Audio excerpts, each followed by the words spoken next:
दोस्तों कैसे हो दोस्तों। हमने नया चैप्टर स्टार्ट किया था लास्ट वीडियो में। हम पढ़ रहे हैं 12th क्लास की केमिस्ट्री का चैप्टर नंबर 6 तत्वों के निष्कर्षण के सिद्धांत एवं प्रक्रम, जिसको हम धातु निष्कर्षण भी कह सकते हैं। दोस्तों पिछली वीडियो में मैंने लास्ट में आपको धातु कर्म के 4 पद बताए थे। पहला पद बताया था अयस्क को तोड़ना व पीटना, अयस्क को तोड़ना व पीटना या चूर्णीकरण। दूसरा पद बताया था मैंने चूर्णित अयस्क का सांद्रण। तीसरा पद बताया था मैंने सांद्रित अयस्क से अशुद्ध धातु की प्राप्ति। और लास्ट चौथा पद बताया था अशुद्ध धातु का शुद्धिकरण। तो दोस्तों अब हम इन पदों को पढ़ना स्टार्ट करते हैं। आज हम पढ़ते हैं पहला पद, ठीक है। अयस्क को तोड़ना व पीटना।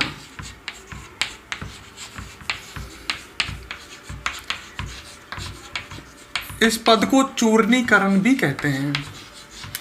तो धातु कर्म जो है या धातु निष्कर्षण जो है वो 4 पदों में संपन्न होता है।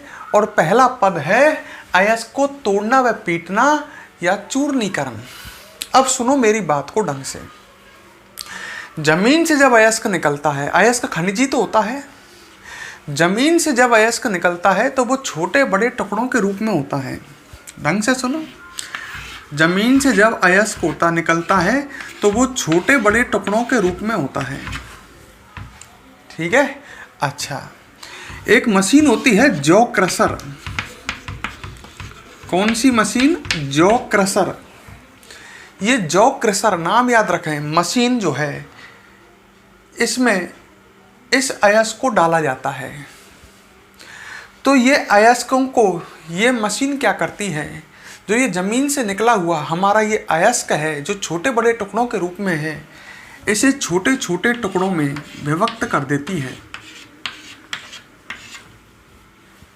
ठीक है। फिर हम एक दूसरी मशीन काम में लेते हैं, स्टाम्प मिल। मिल का मतलब होता है चक्की। ये चक्की है स्टाम्प मिल। ये इसको बिल्कुल बारीक चूर्ण में बदल देगी, अयस्क को चूर्णित कर देगी, ठीक है।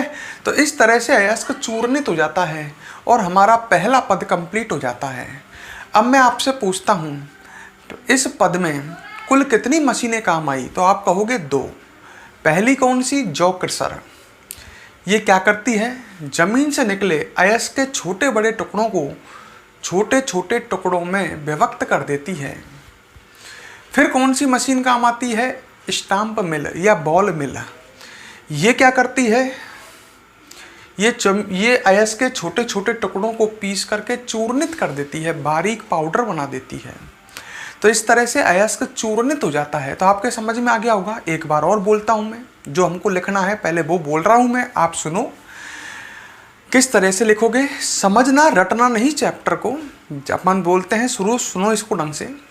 जमीन से निकला अयस्क छोटे बड़े टुकड़ों के रूप में होता है, ठीक है।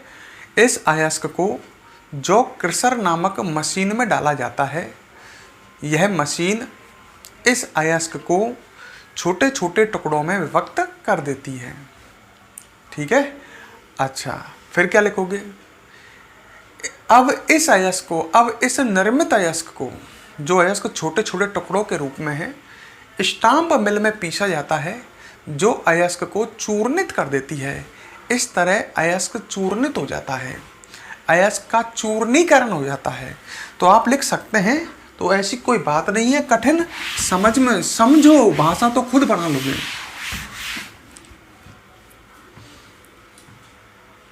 ठीक है। तो लिखते हैं, देखो इधर हम लिखते हैं जमीन से निकला अयस्क। आप नहीं, केवल आप अभी समझो, लिखने के लिए मैं कहूंगा जब लिखना। जमीन से निकला अयस्क छोटे बड़े टुकड़ों के रूप में होता है।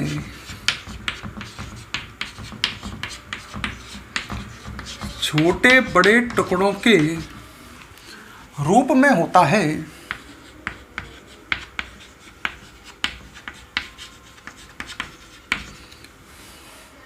ठीक है, जिसे जॉ क्रशर मशीन का नाम आ गया, जॉ क्रशर नामक मशीन छोटे छोटे टुकड़ों में विभक्त कर देती है, छोटे छोटे टुकड़ों में विभक्त कर देती है।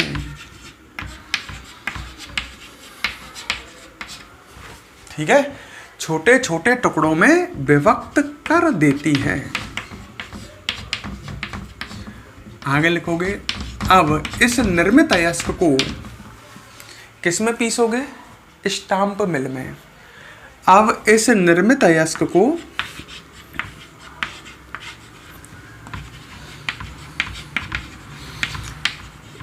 स्टाम्प मिल, ये दूसरी मशीन है, स्टाम्प मिल चक्की में पीसा जाता है, पीसा जाता है, जिससे अयस्क का चूर्णीकरण हो जाता है, जिससे अयस्क का चूर्णीकरण हो जाता है। तो इस तरह से ये पहला पद कंप्लीट हुआ।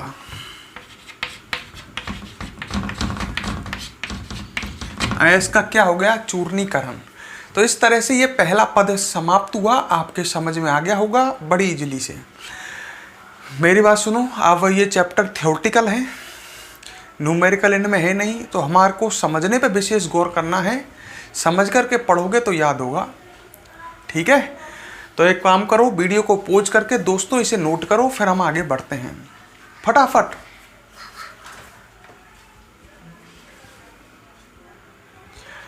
हाँ तो दोस्तों, ये आपने नोट कर लिया। अब हम पढ़ते हैं दूसरा पद, सेकंड स्टेप।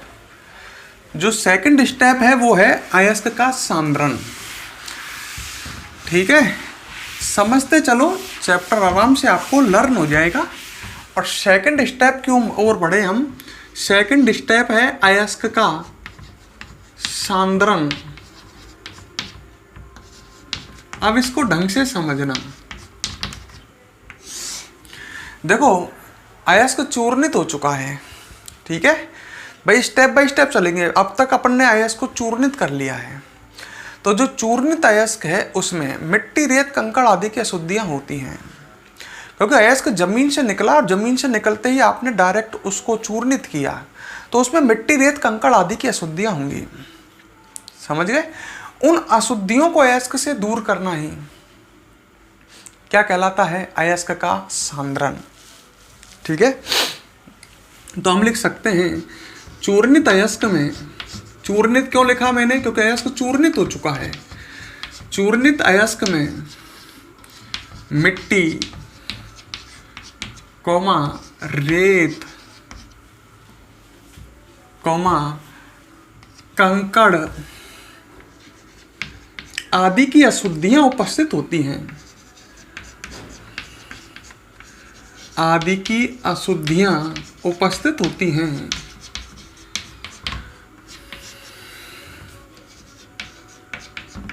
क्लियर? अच्छा, यहां तक क्लियर? कोई समझने में दिक्कत हो तो बता देना। आदि अशुद्धियां उपस्थित होती हैं। ठीक है, अब एक बात और सुनो, इन अशुद्धियों को आधात्री या मैट्रिक्स भी कहते हैं।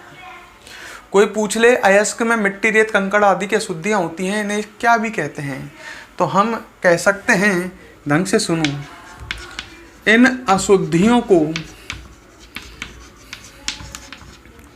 आधात्री या मैट्रिक्स भी कहते हैं। तो अशुद्धियों का नया नाम आ गया आपके सामने, आधात्री या मैट्रिक्स। तो अयस्क में मिट्टी, रेत, कंकड़ आदि की अशुद्धियां होंगी। इन अशुद्धियों को आधात्री या मैट्रिक्स भी कहते हैं। क्लियर? अच्छा, अयस्क से इन अशुद्धियों को दूर करना अयस्क का सांद्रण कहलाता है। यही तो अपना टॉपिक है, अयस्क से इन अशुद्धियों को दूर करना अयस्क का सांद्रण,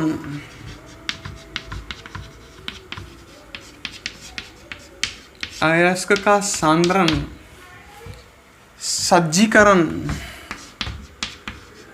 सांद्रण को सज्जीकरण भी कहते हैं, अयस्क का सांद्रण, सज्जीकरण या प्रसादन कहते हैं। तो एक ही बात है, अयस्क का सांद्रण, सज्जीकरण या प्रसादन। तो अयस्क सिंपल याद रखो, अयस्क में उपस्थित अशुद्धियों को दूर करना अयस्क का सांद्रण, सज्जीकरण या प्रसादन कहलाता है। अच्छा, अयस्क के सांद्रण की 4 प्रमुख विधियां हैं। ठीक है, तो अपन आगे पढ़ेंगे अयस्क के सांद्रण की प्रमुख विधियां। अयस्क के सांद्रण की प्रमुख विधियां ये आगे हमें पढ़नी है, और हमें यहाँ पर 4 विधियां पढ़नी हैं, जिनमें से पेपर में एग्जाम में क्वेश्चन पूछा जाता है। तो अयस्क के सांद्रण की हम 4 विधियां पढ़ेंगे। पहली पढ़ेंगे दोस्तों गुरुत्व पृथक्करण विधि।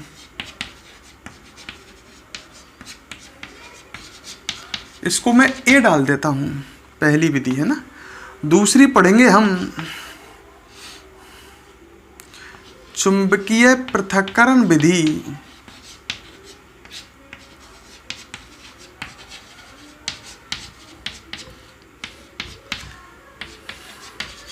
नाम याद कर लो, पहली पढ़ोगे ये सब सांद्रण की विधियां हैं, गुरुत्व पृथक्करण। दूसरी पढ़ोगे चुंबकीय पृथक्करण विधि। तीसरी पढ़ोगे झाग प्लवण विधि। इसका नाम पहले भी आया था पिछले चैप्टर में, चैप्टर नंबर 5 में, अधिशोषण के अनुप्रयोग में। और चौथी पढ़ोगे रासायनिक विधि या निक्षालन। चौथी कौन सी पढ़ोगे? निक्षालन। तो आपको अयस्क के सांद्रण की ये 4 विधियां पढ़नी हैं, और इनमें से इसको डी लिख देता हूं, क्वेश्चन पूछे जाने का पूरा चांस रहेगा। ठीक है, तो आज हम पढ़ने की कोशिश करते हैं, क्या पता आज की वीडियो में हम इन सब विधियों को कंप्लीट कर पाएं। पर मुझे पता है ये विधि बहुत बड़ी है, आज की वीडियो में कंप्लीट नहीं होगी, इसलिए इसे कल के लिए रखेंगे। तो आज हम इन तीनों विधियों को पढ़ेंगे, गुरुत्व पृथक्करण विधि, चुंबकीय पृथक्करण विधि और झाग प्लवण विधि। पहले आप दोस्तों यहाँ तक नोट करो, फिर आगे बढ़ते हैं, वीडियो को पॉज करके फटाफट।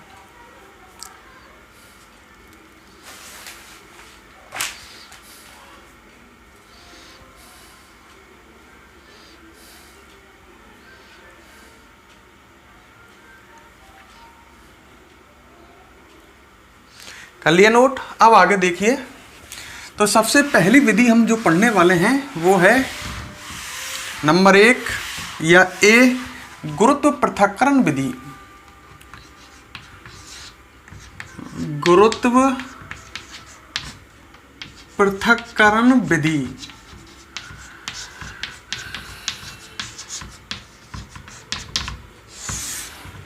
ठीक है, तो हम पहली विधि पढ़ रहे हैं गुरुत्व पृथक्करण विधि। अब विधि को देखो सामने। यह विधि कब काम आती है, कब उपयोगी होती है, मतलब इस विधि का उपयोग कब करते हैं? जब अयस्क का घनत्व अशुद्धियों से ज्यादा हो, अशुद्धियों के घनत्व से अधिक हो।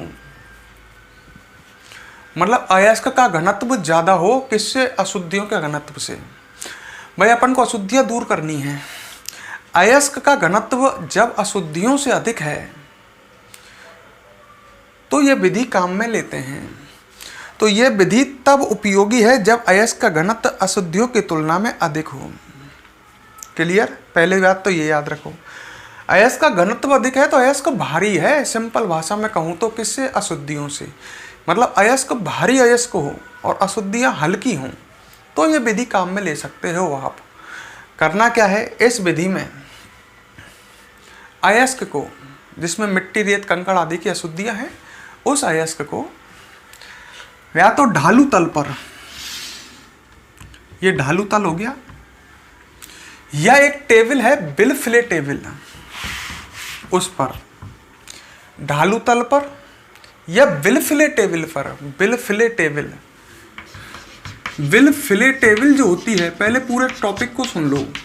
बिलफिले टेबल एक नाली नुमा मेज होती है, मतलब उसमें नालियां बनी होती हैं इस तरह की। बिलफिले टेबल पर नालियां बनी होती हैं, इस तरह से नालियां बनी होती हैं। ये एक टेबल है, बिलफिले टेबल।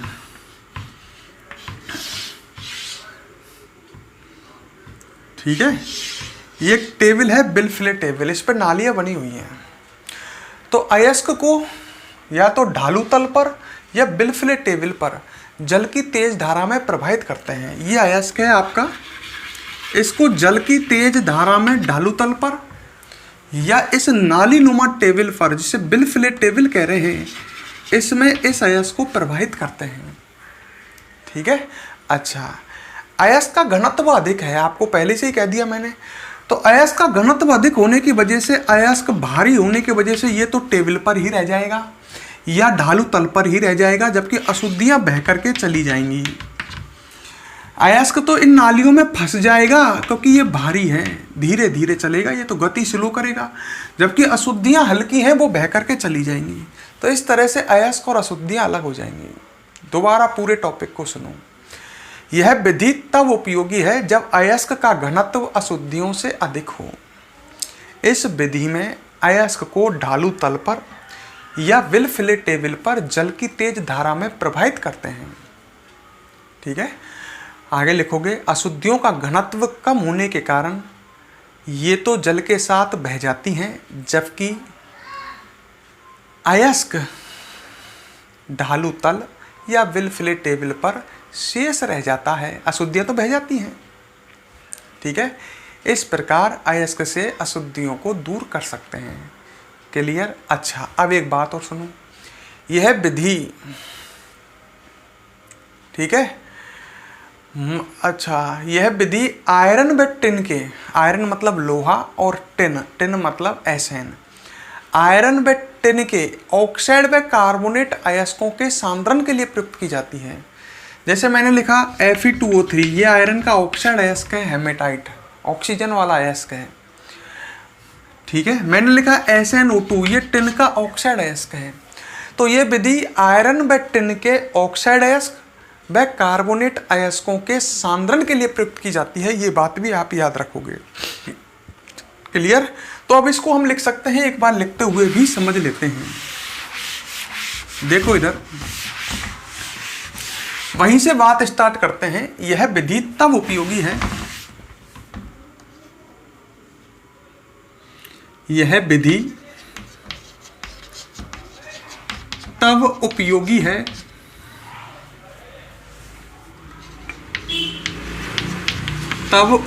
है जब अशुद्धियों की तुलना में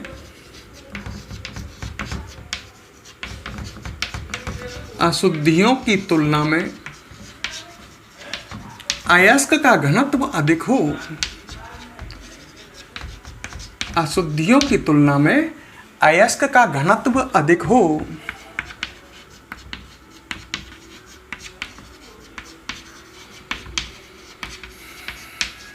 ठीक है, ठीक है, आगे लिखेंगे, इस विधि में अयस्क को किसके साथ? जल की तेज धारा के साथ। अयस्क को जल की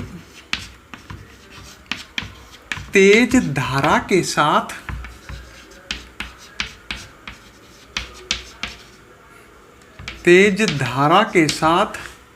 ढालू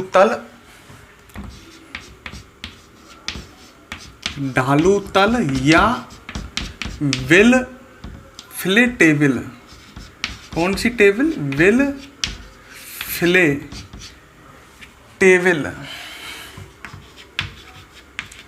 कोष्टक में लिख देता हूं नाली नुमा मेज,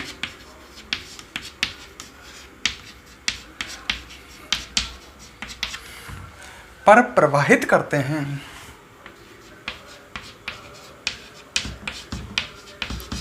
क्लियर। अच्छा, अपन लिख सकते हैं अशुद्धियों के हल्के होने के कारण ये जल के साथ बह जाती हैं। अशुद्धियों के हल्के होने के कारण, या ऐसे लिख दो अशुद्धियों का घनत्व कम होने के कारण, ऐसे लिख देता हूं अशुद्धियों का घनत्व कम होने के कारण ये जल के साथ बह जाती हैं। ये जल के साथ बह जाती हैं, जबकि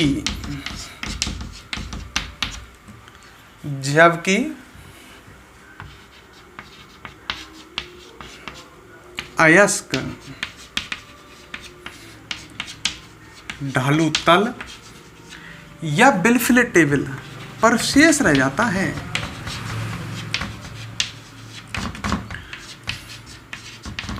बिलफिलेट टेबल पर शेष रह जाता है,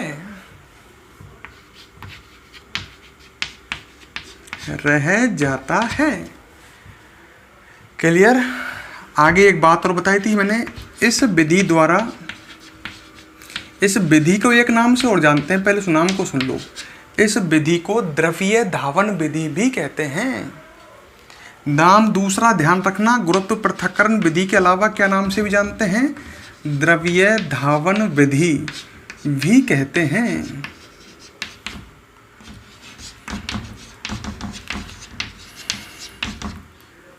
ठीक है।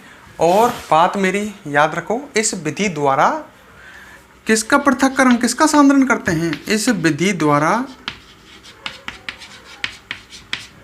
आयरन, आयरन आयरन मतलब लोहा, टिन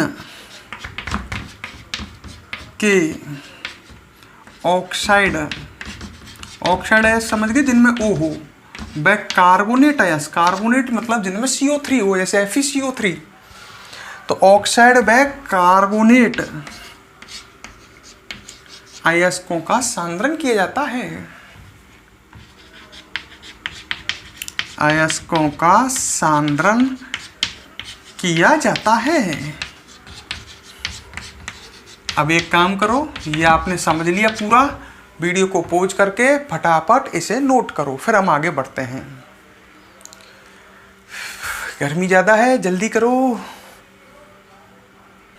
हाँ दोस्तों, ये नोट कर लिया ना आपने, इसको मिटाता हूं मैं। और अब अगली विधि पढ़ेंगे हम, चुंबकीय पृथक्करण विधि।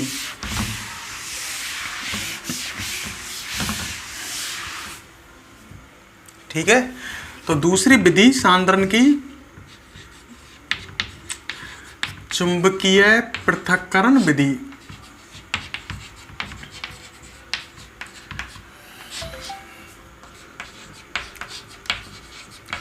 सामने ध्यान दो और समझो।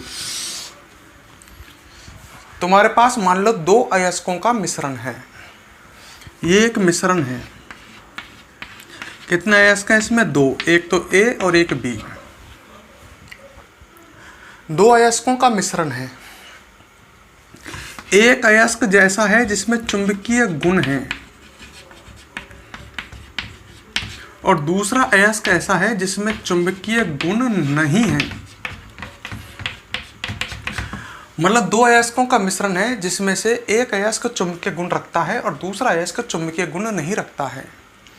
तो इन अयस्कों को पृथक करने के लिए यह विधि प्रयुक्त की जाती है, चुंबकीय पृथक्करण विधि। दोबारा सुन लो, यदि दो अयस्कों के मिश्रण में से, यदि दो अयस्कों के मिश्रण में एक अयस्क चुंबकीय गुण रखता है और दूसरा अयस्क चुंबकीय गुण नहीं रखता है, तो इन अयस्कों को अलग अलग करने के लिए यह विधि प्रयुक्त की जाती है। इस विधि में करते क्या है? घूमते हुए चुंबकीय रोलर, ये घूमते हुए चुंबकीय रोलर हैं। डायग्राम बनाएंगे लास्ट में। चुंबकीय रोलर है, मान लो, रोलर मतलब बेलनाकार, समझ गए मेरी बात? चुंबकीय रोलर है, ये लो भाई, ये चुंबकीय रोलर है, दोनों ही। चुंबकीय रोलर का मतलब चुंबक के बने हुए रोलर हैं। चुंबक से बने हुए हैं। ये घूम रहे हैं, ये ऐसे घूम रहे हैं मान लो, ठीक है। इन पर चढ़े हुए पटे पर, ये इन पर पटा चढ़ा हुआ है। ये रोलर इस तरह से घूम रहे हैं तो पटा भी ऐसे ही घूम रहा है, ठीक है। तो क्या किया अपन ने, घूमते हुए चुंबकीय रोलरों पर चढ़े हुए पटे पर, पटा मतलब एक तरह से कपड़ा चढ़ा हुआ है, अयस्क को डालते हैं। ये अयस्क डाला। अयस्क कौन सा, जिसमें दो अयस्कों का मिश्रण है, ये वाला, ठीक है। अयस्कों का मिश्रण डाल दिया। तो ये अयस्क इस तरह से गति करेंगे। जिस अयस्क में चुंबकीय गुण है, दो अयस्क में से एक अयस्क में चुंबकीय गुण है, उसकी ढेरी तो पटे के नजदीक लगेगी। जिसमें चुंबकीय गुण है उसकी ढेरी, क्यों, खुद की बुद्धि लगाओ। क्योंकि जिस अयस्क में चुंबकीय गुण है वो चुंबक से चिपकता चलेगा, चिपकता बिल्कुल पटे के नजदीक गिरेगा। और जिसमें चुंबकीय गुण नहीं है वो अयस्क पहले ही गिर जाएगा। ये अचुंबकीय गुण वाला या जिसमें चुंबकीय गुण नहीं है वो अयस्क है। तो चुंबकीय गुण वाले अयस्क की ढेरी पटे के नजदीक लगेगी और जिस अयस्क में चुंबकीय गुण नहीं है वो पहले ही गिर जाएगा। इस तरह से दो अलग अलग ढेरी लग जाएंगी और दोनों अयस्क अलग अलग हो जाएंगे। दोबारा पूरे टॉपिक को सुनो। यदि दो अयस्कों के मिश्रण में एक अयस्क में चुंबकीय गुण हैं व दूसरे अयस्क में चुंबकीय गुण नहीं हैं, तो इन अयस्कों को पृथक करने के लिए यह विधि प्रयुक्त की जाती है। इस विधि में घूमते हुए चुंबकीय रोलरों पर चढ़े हुए पटे पर अयस्कों का मिश्रण डाला जाता है।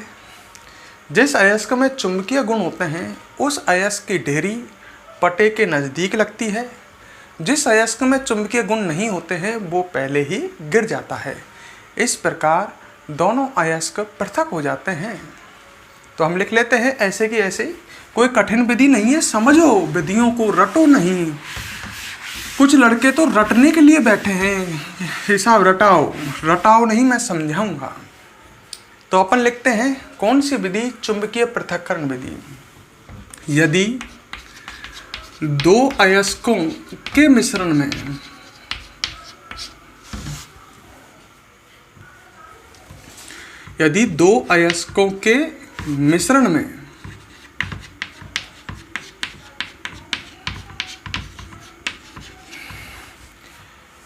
एक अयस्क में चुंबकीय गुण है,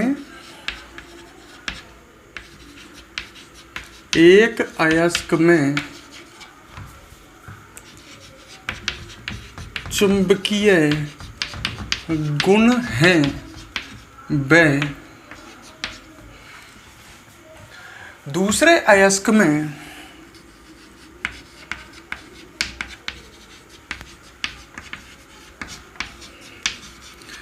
चुंबकीय गुण नहीं है,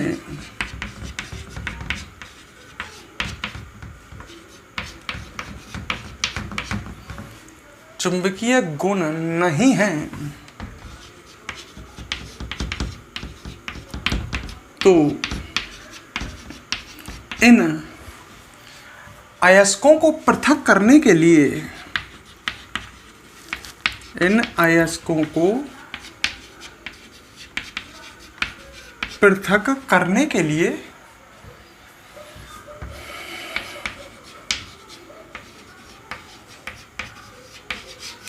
यह विधि प्रयुक्त की जाती है।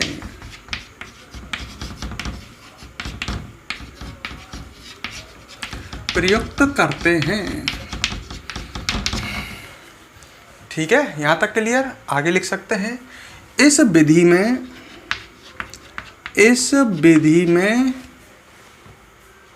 समझ में आ रहा है ना, इस विधि में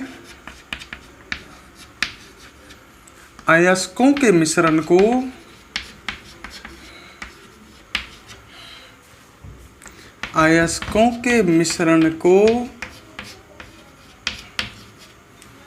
घूमते हुए चुंबकीय रोलरों, घूमते हुए चुंबकीय रोलरों पर छड़े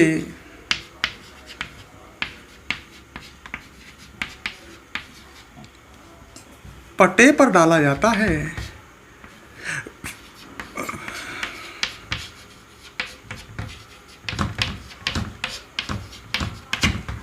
ठीक है, आगे लिखोगे जिस अयस्क में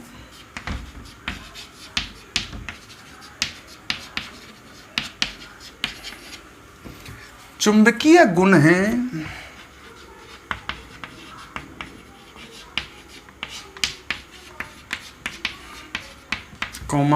उस अयस्क की ढेरी, उस अयस्क की ढेरी पटे के नजदीक लगती है।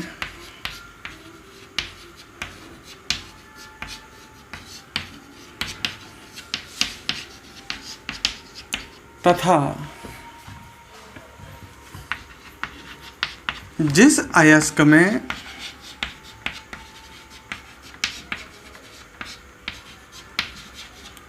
चुंबकीय गुण नहीं हैं,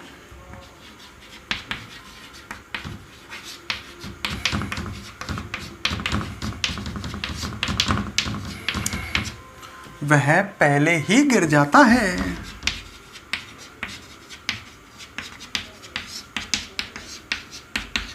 पहले ही गिर जाता है। इस प्रकार लिख सकते हो, दोनों अयस्क पृथक हो जाते हैं। दोनों अयस्क पृथक हो जाते हैं।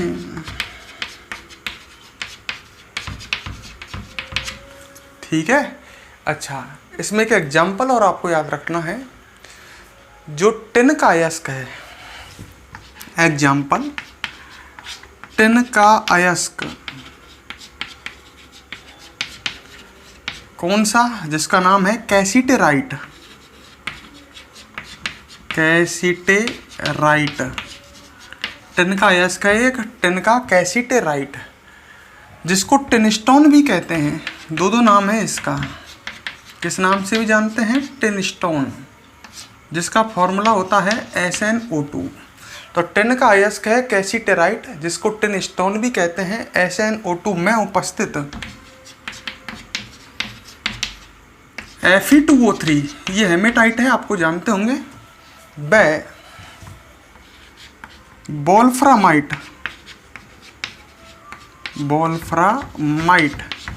वोल्फ्रामाइट का फॉर्मूला होता है FeWO4।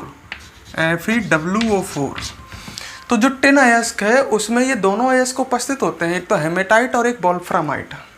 FeWO4 को इस विधि से पृथक करते हैं। अब इस बात को समझ लो पहले, इस विधि से पृथक करते हैं मतलब टिनस्टोन जो है SnO2, उसमें उपस्थित हेमेटाइट Fe2O3 व वोल्फ्रामाइट FeWO4 को इस विधि से पृथक करते हैं। देखो, ये दोनों अयस्क जो हैं ये चुंबकीय अयस्क हैं, मतलब इसमें चुंबकीय गुण हैं, और टिनस्टोन में चुंबकीय गुण नहीं है।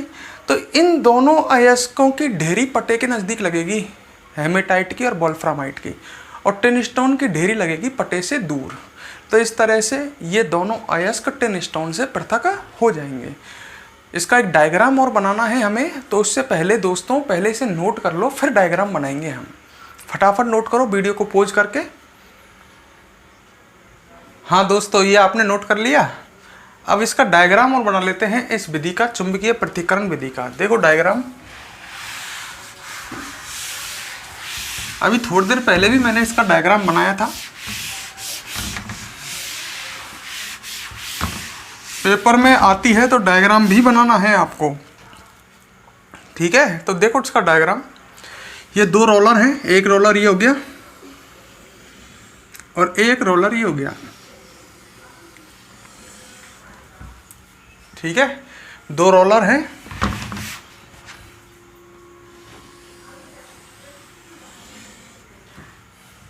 ठीक है ना।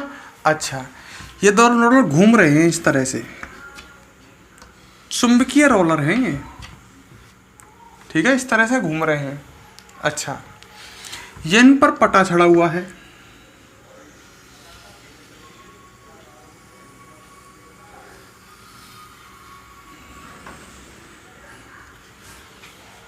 ठीक है।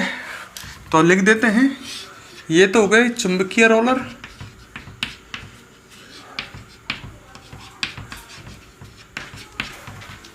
ये क्या चढ़ रहा है इस पर, पटा, ठीक है। अच्छा, ये अपन ने यहां से अयस्क डाला, ये भाई अयस्क है, अयस्कों का मिश्रण है, 2 अयस्कों का, ये आ गया लो इस पर, अयस्कों का मिश्रण।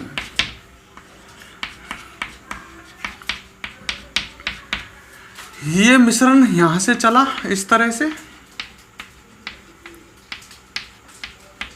और ये जा रहा है आगे, पटे इस तरह से घूम रहे हैं ना, ये पटे ऐसी तो गति कर रहे हैं, तो ये मिश्रण ऐसे गति कर रहा है। अब इस मिश्रण में से, ठीक है, इस मिश्रण में से जिस अयस्क में चुंबकीय गुण है उसकी ढेरी पटे के नज़दीक लगेगी। ये ढेरी लगा दी हमने, जिसमें चुंबकीय गुण है उस अयस्क की ढेरी पटे के नज़दीक, और जिसमें चुंबकीय गुण नहीं है वो पहले ही गिर जाएगा। इस तरह से 2 ढेरियाँ बन जाएंगी। ये ढेरी कौन से अयस्क की है, चुंबकीय गुण वाले अयस्क की, और ये जो दूसरी ढेरी है ये अचुंबकीय गुण वाले, समझ गए, मतलब इसमें चुंबकीय गुण नहीं है, अचुंबकीय गुण वाला अयस्क, उसकी ढेरी है। तो इस तरह से ये दोनों पृथक हो जाते हैं, ठीक है। तो आप फटाफट ये डायग्राम बना लीजिए, पेपर में आ जाए तो ये डायग्राम आपको बना करके आना है। वीडियो को पॉज करो, फटाफट इस डायग्राम को बना लो, जल्दी करो जल्दी, क्योंकि मुझे एक विधि और पढ़ानी है, वो बड़ी है झाग प्लवन विधि। क्लियर। तो अब हम पढ़ते हैं थर्ड विधि। सांद्रण की 2 विधि पढ़ चुके हैं, गुरुत्व पृथक्करण विधि और दूसरी चुंबकीय पृथक्करण विधि, और अब हम तीसरी विधि पढ़ने जा रहे हैं, झाग प्लवन विधि। देखो सामने थर्ड विधि, झाग प्लवन विधि, फेमस विधि है, इसमें से क्वेश्चन आने के पूरे चांस हैं। बहुत बार पेपर में क्वेश्चन आए इस विधि में से, इसलिए कह रहा हूं झाग प्लवन विधि, ठीक है। अच्छा, पहली बात सुनो जो इसमें इंपॉर्टेंट बात है, यह विधि सल्फाइड अयस्कों के सांद्रण के लिए प्रयुक्त की जाती है। सल्फाइड अयस्क, सल्फाइड अयस्क जानते हो, जिनमें सल्फर हो। सल्फाइड अयस्क कोई भी जमीन से निकला तो उसका सांद्रण करने के लिए ये विधि काम में लोगे।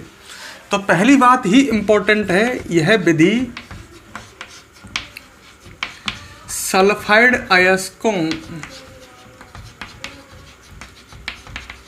के सांद्रण के लिए प्रयुक्त की जाती है।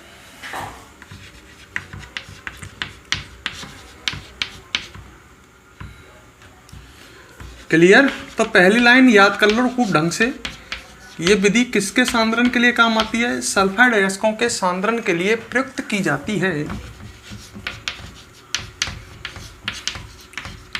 ठीक है। सल्फाइड अयस्क बोले तो 1-2 सल्फाइड अयस्कों के उदाहरण दे दो मुझे। सल्फाइड अयस्क याद नहीं आ रहे आपको, मैं लिख देता हूं डैश लगा करके। जैसे कॉपर पाइराइट, याद आ गया, ये एक सल्फाइड अयस्क है, इसमें सल्फर है, जिसमें सल्फर है वो सल्फाइड अयस्क है। क्या फॉर्मूला है, CuFeS2 कॉपर पाइराइट। और बताओ आयरन पाइराइट,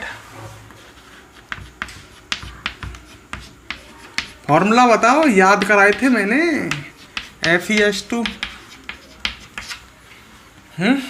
कॉपर। और बताओ कॉपर ग्लांस, चल जाएगा, ये भी तो एक सल्फाइड अयस्क है क्योंकि इसका फॉर्मूला है Cu2S, सल्फर है इसमें भी। और बताओ जिंक ब्लेंड,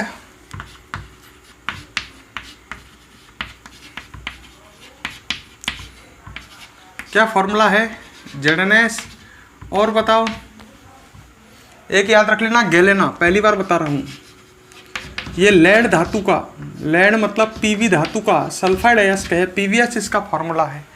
तो ये सब सल्फाइड अयस्क हैं। और सल्फाइड अयस्क अगर आप जमीन से निकालते हो तो उसके सांद्रण के लिए ये विधि प्रयुक्त की जाएगी। अच्छा, ये विधि कब काम आती है, किस सिद्धांत पर आधारित है? तो एक बात याद रखना, कभी कभी पेपर में ये भी पूछ लेता है, एक तो क्वेश्चन ये बन गया कि सल्फाइड अयस्कों के सांद्रण के लिए प्रयुक्त होने वाली विधि झाग प्लवन विधि। दूसरा क्वेश्चन, इस विधि का सिद्धांत।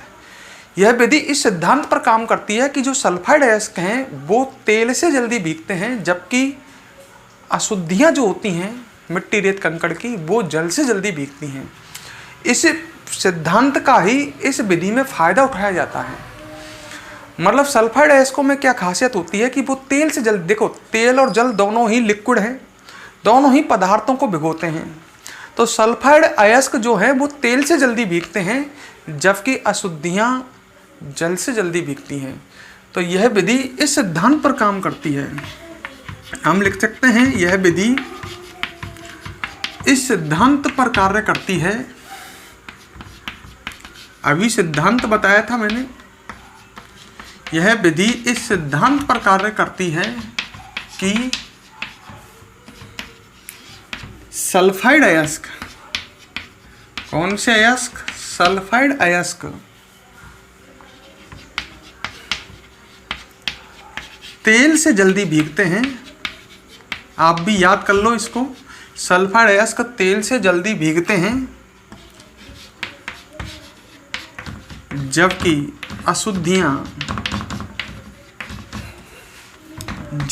अशुद्धियां जो मिट्टी रेत कंकड़ आदि की अशुद्धियां हैं जल से जल्दी भीगती हैं। इस विधि में दो लिक्विड काम आएंगे, एक लिक्विड तो तेल और एक लिक्विड वाटर। तो जो सल्फाइड अयस्क है वो तेल से जल्दी भीगता है, वह अशुद्धियां जल से जल्दी भीगती हैं। तो यहां तक तो आप इसे क्लियर कर लो, फिर आगे समझते हैं हम। तो यहां तक समझ में आ गई है तो फटाफट इसको, वीडियो को पॉज करके इसको फटाफट नोट करो, फिर आगे बढ़ते हैं इस विधि में। बड़ी विधि है, ठीक है? तो फटाफट पॉज करो, नोट करो।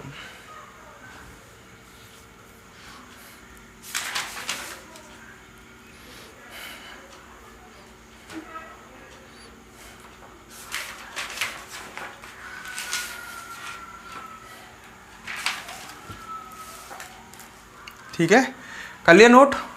अब आगे देखते हैं झाग प्लवन विधि में प्रयुक्त होने वाले पदार्थ। ये पेपर में पूछे जाते हैं कि इस विधि में कौन कौन से पदार्थ प्रयुक्त होते हैं। तो एक इंपॉर्टेंट हेडिंग जिसमें से क्वेश्चन आते हैं, झाग प्लवन विधि में प्रयुक्त होने वाले पदार्थ। विधि में प्रयुक्त होने वाले पदार्थ।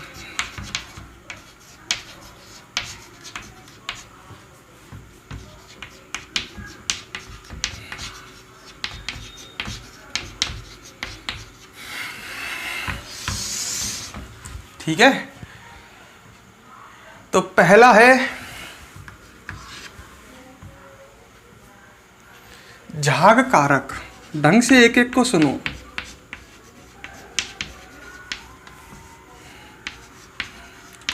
और इनको समझो ढंग से।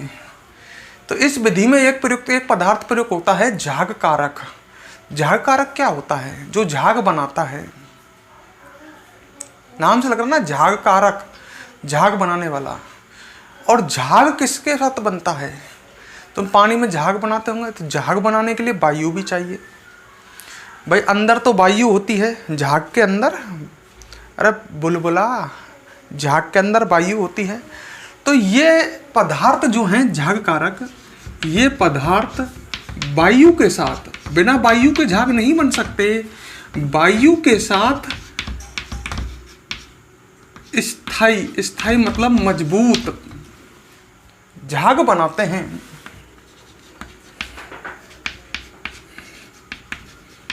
तो ये पदार्थ वायु के साथ स्थायी मजबूत झाग बनाते हैं। तो पेपर में आता है कि झाग कारक क्या है, तो आप बता सकते हो कि वे पदार्थ जो वायु के साथ स्थायी कठोर मजबूत झाग बनाते हैं।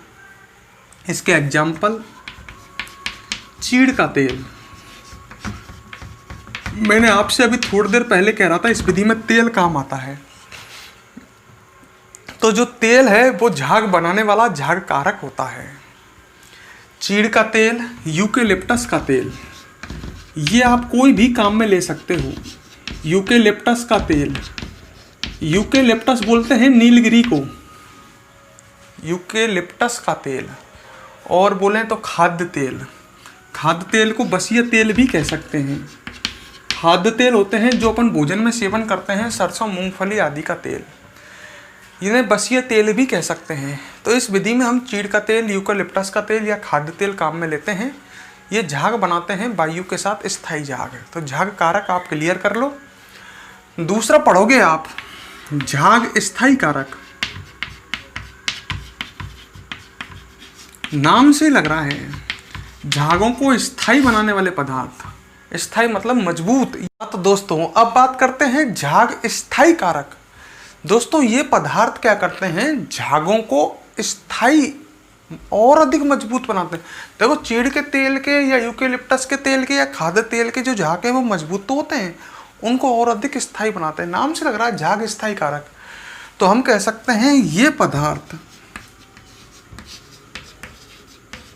झागों को स्थायित्व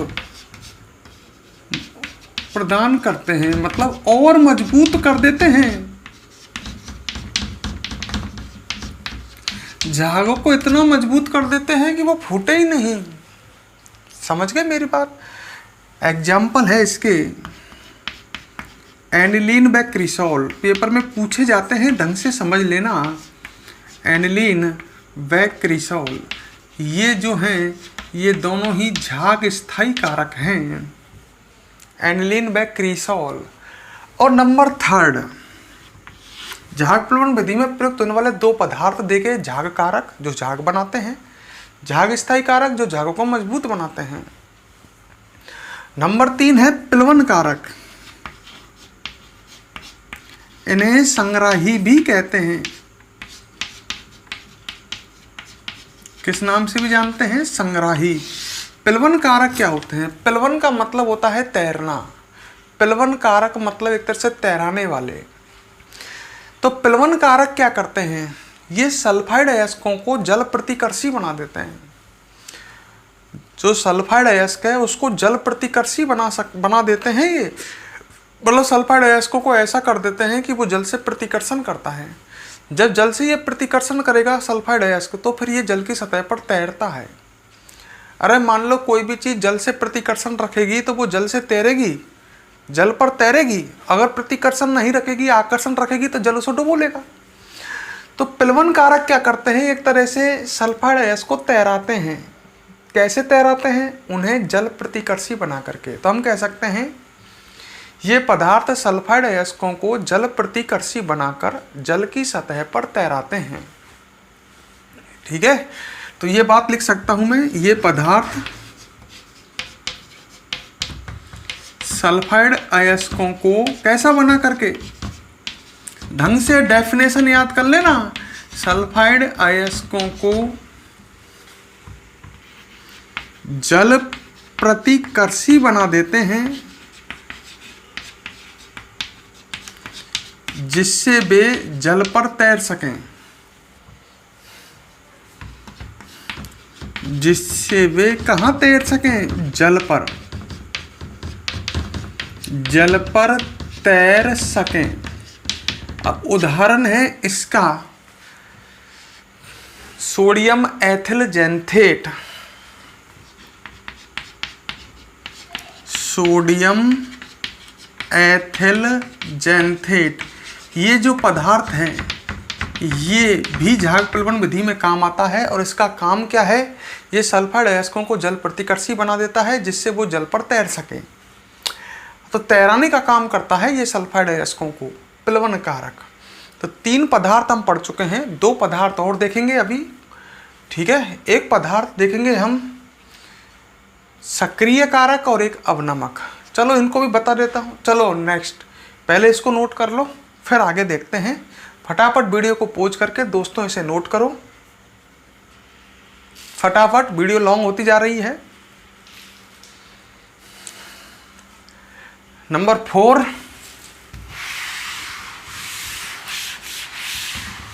याद कर लेना इनको ढंग से। सक्रिय कारक, नाम से लग रहा है सक्रिय बनाने वाले। किसको सक्रिय बनाने वाले? ये प्लवन कारक की सक्रियता को बढ़ाते हैं। प्लवन कारक ध्यान है, जो तैराता है सल्फाइड अयस्कों को, सोडियम एथिल जेंथेट। तो ये पदार्थ जो है प्लवन कारक की सक्रियता में वृद्धि करता है। ये पदार्थ प्लवन कारक की सक्रियता, क्रियाशीलता, उसकी रिएक्टिविटी, उसके कार्य करने की क्षमता में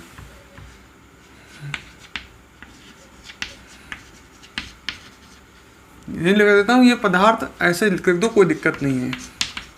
प्लवन कारक की सक्रियता में वृद्धि करते हैं और इसके एग्जाम्पल हैं कॉपर सल्फेट। आप इसको ध्यान रखना है, ये भी काम आता है। तो इस विधि में क्या क्या काम में लिए अपने? झाग कारक, झाग स्थायी कारक, प्लवन कारक, सक्रिय कारक और एक लास्ट नंबर 5 अवनमक। ये क्या काम आते हैं? ये पदार्थ नाम से लग रहा है अवनमक, मतलब घटाने वाला, अवनमन करने वाला। ये पदार्थ झागों को कम करते हैं। झाग प्लवन विधि में झाग बनेंगे ना, झागों को कम करते हैं। तो इन्हें तो जब काम में लेते हैं जब झाग घटाने हों। इसके उदाहरण हैं, एक उदाहरण याद कर लो, NaCN सोडियम साइनाइड। ठीक है, तो इसका एक उदाहरण तो आप याद कर ही लो, सोडियम साइनाइड। एक और है बुक में, सोडियम कार्बोनेट भी है, Na2CO3 सोडियम कार्बोनेट। ठीक है, तो इनको भी नोट कर लो, फिर आगे देखते हैं। फटाफट नोट करो।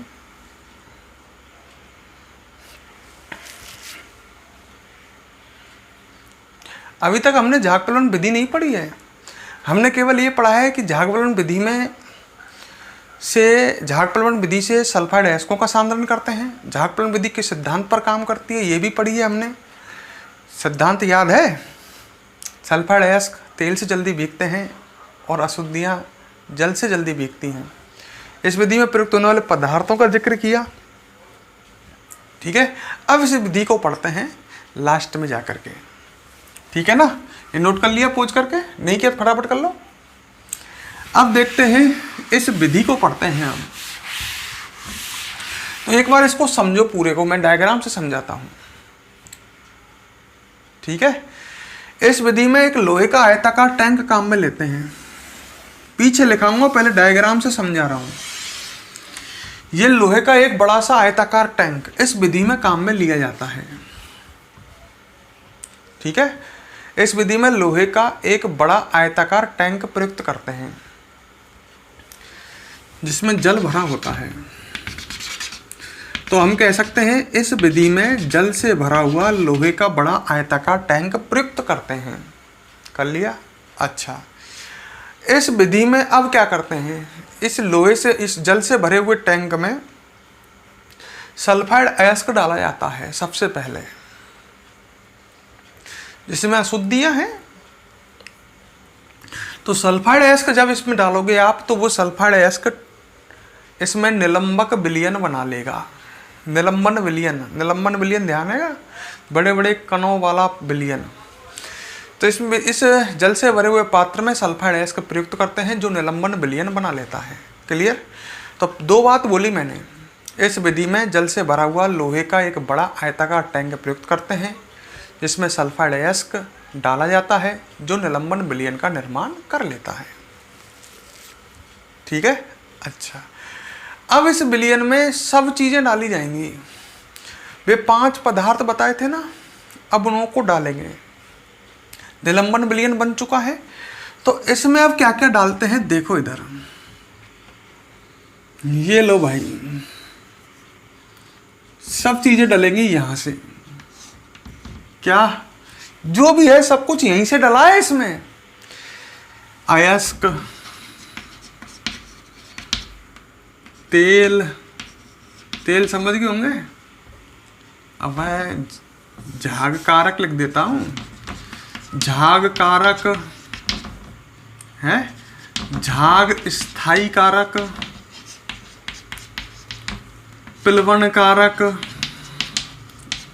सक्रिय कारक, सब यहां से डला है इस विलयन में। अवनमक नहीं डालते। अवनमक तो जब काम में लेते हैं जब झाग ज्यादा बन रहे हों।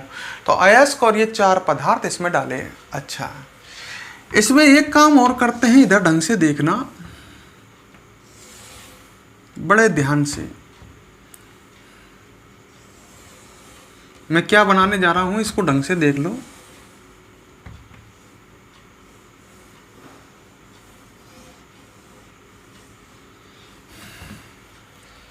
ये एक पंखा है नीचे, ठीक है, और ये पंखा जो है ये पंखे पे पटा लगा हुआ है, पटा जो इस पंखे को घुमाएगा, ठीक है। और अंदर यहां से वायु एंटर कराई जाती है, इसमें वायु प्रवाहित की जाती है। तो ये क्या है, जब ये पटा इसको घुमाएगा इस पंखे को, तो ये पूरा विलयन जो है ये हिलेगा, विलोदित होगा। अपने रई एक तरह से रई नुमा यंत्र है ये। इस पूरे को, इसको बोलेंगे हम यांत्रिक विलोदक। क्या है ये? यांत्रिक विलोदक। यांत्रिक विलोदक एक उपकरण है जो इस मिश्रण को मथेगा। वायु इसमें आ रही है यहां से ये पदार्थ आ रहे हैं सारे। इस तरह का पूरा सिस्टम है ये पूरा। क्लियर? अच्छा, तो तुम्हारे क्या होगी मैं पहले ही बता चुका हूं। तो अपन ने क्या कर चुके हैं अब तक। एक लोहे का एक आयताकार टैंक लिया, उसमें सबसे पहले अपन ने अयस्क डाला। अयस्क इस लोहे के आयताकार टैंक में जाकर के निलंबक विलयन बना लेता है। इस विलयन में झाग कारक, झाग स्थायी कारक, प्लवन कारक, सक्रिय कारक आदि पदार्थ मिलाए जाते हैं, ठीक है। अच्छा, तब क्या होता है कि जो झाग कारक हैं वो सल्फाइड अयस्कों को अपनी पृष्ठ सतह पर ग्रहण कर लेते हैं। झाग कारक द्वारा निर्मित झाग सल्फाइड अयस्कों को आपको पता ही है प्लवन कारक जल प्रतिकर्षी बना देगा। जैसे प्लवन कारक आएगा तो सल्फाइड अयस्कों को कौन अधिशोषित कर लेगा? झाग। और झाग सल्फाइड अयस्कों को अधिशोषित करके ऊपर ले आएंगे। ये ऊपर कौन आ गए हैं? झाग। प्लस कौन सा अयस्क आ गया? सल्फाइड अयस्क। झाग अधिशोषित करके सल्फाइड अयस्कों को ऊपर ले जाएंगे और मिट्टी रेत कंकड़ जो है वो जल से तेजी से भीगती है, भारी होकर के नीचे पैंदे में बैठ जाएगी। तो नीचे पैंदे में कौन बैठ जाएगी? अशुद्धियां। वायु यहां से आई रही है, ठीक है, तो वायु के कण पूरे में विद्यमान घूमते डोलेंगे। तो नीचे तो अशुद्धियां पैंदे में बैठ जाएंगी, ऊपर झाग चले जाएंगे। सिंपल याद रखो, ज्यादा मदकमाजी नहीं करो, सीधी सी विधि है। इस विधि में जल से भरा हुआ एक लोहे का बड़ा सा आयताकार टैंक प्रयुक्त करते हैं। सही है, जल से भरा हुआ लोहे का बड़ा आयताकार टैंक प्रयुक्त करते हैं, जिसमें सल्फाइड अयस्क डाला जाता है जो निलंबन विलयन बना लेता है। इस विलयन में झाग कारक, झाग स्थायी कारक, प्लवन कारक, सक्रिय कारक आदि पदार्थ प्रयुक्त करते हैं, ठीक है। फिर आगे डायरेक्ट लिख देना, झाग सल्फाइड अयस्कों को अधिशोषित कर ऊपर ले जाते हैं। वह मिट्टी व रेत कंकड़ आदि के कण नीचे पैंदे में बैठ जाते हैं। बस इतना लिख दो विधि में, बड़ी सिंपल। तो पहले एक काम करो, इसका डायग्राम बनाओ, फिर विधि को लिखते हैं। ऐसे कि ऐसे डायग्राम को बना लो, इतना सा पेपर में आ जाए तो डायग्राम आप बना सको, ठीक है। ये लोहे का टैंक है, बहुत है, इतना लिखना बहुत है, तो फटाफट इसको बनाओ। तो मिट्टी रेत कंकड़ नीचे बैठ जाएंगी, झाग ऊपर, झागों के साथ कौन चले गए? सल्फाइड अयस्क, दोनों अलग अलग हो गए। झागों को पृथक करके सुखा लेना, झाग से सल्फाइड अयस्क हट जाएगा। ठीक है, फटाफट डायग्राम बनाओ, वीडियो को पॉज करो। अब इस विधि को लिख लेते हैं। ठीक है, लिखते हैं तो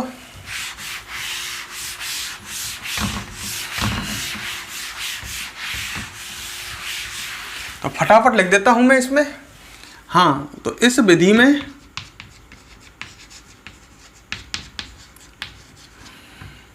जल से भरा हुआ किसका, लोहे का एक बड़ा आयताकार टैंक प्रयुक्त करते हैं।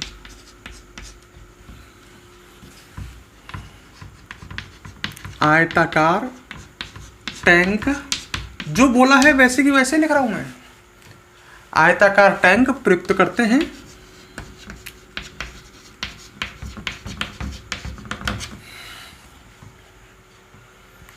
जिसमें सल्फाइड अयस्क कौन सा निलंबन बनाता है, कौन सा विलयन बनाता है, सल्फाइड अयस्क निलंबन विलयन का निर्माण करता है। सॉल्ट में लिख रहा हूं, विधि नहीं पूछेगा तुमसे, है ना, इतने बड़े क्वेश्चन नहीं आते इस चैप्टर में से, छोटे छोटे क्वेश्चन बनते हैं। सल्फाइड अयस्क निलंबन विलयन का निर्माण करता है।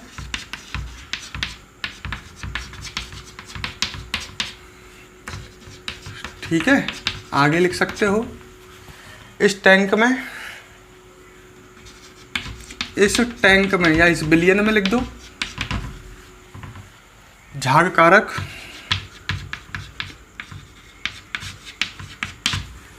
झाग स्थायी कारक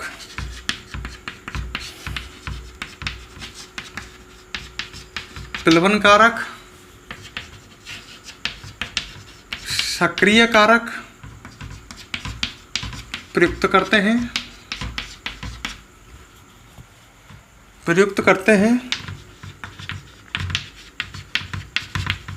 ठीक है, और तुमको पता ही है इसमें विलोदक लगा हुआ है, तो जब इस विलयन को विलोदित करते हैं, तुमको पता ही है कैसे विलोदित करते हैं। इस विलयन को विलोदित करने पर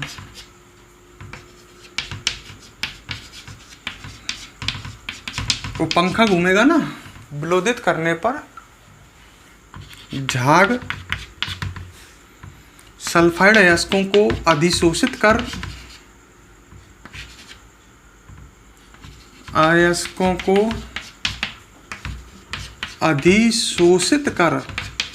कहाँ ले जाते हैं, ऊपर ले जाते हैं, व अशुद्धियां पेंदे में अवक्षेपित हो जाती हैं।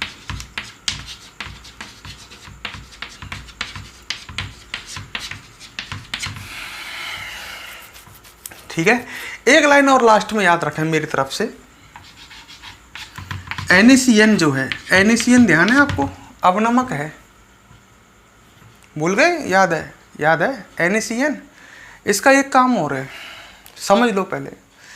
देखो, ZnS और PbS का जो मिश्रण होता है ये सामान्यतः जमीन से एक साथ निकलता है, मतलब जिंक ब्लेंड और गैलेना जमीन से एक साथ निकलते हैं, तो इनको पृथक करने में NaCN काम आता है। मतलब ये दोनों अयस्क जब एक साथ निकलते हैं तो दोनों हैं तो सल्फाइड अयस्क। आप सांद्रण के लिए झाग प्लवन विधि काम में लोगे तो इस विधि में एक पदार्थ और बढ़ा दोगे NaCN। ये NaCN क्या करता है, ZnS को झागों में से जाने से रोक देता है और PbS को झागों में जाने देता है। तो याद रखना, NaCN ZnS को झागों में जाने से रोकता है।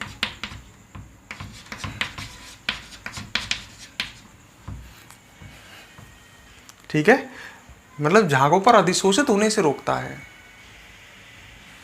झागों पर अधिशोषित होने से रोकता है, ऐसा लिख देता हूं, अधिशोषित होने से रोकता है।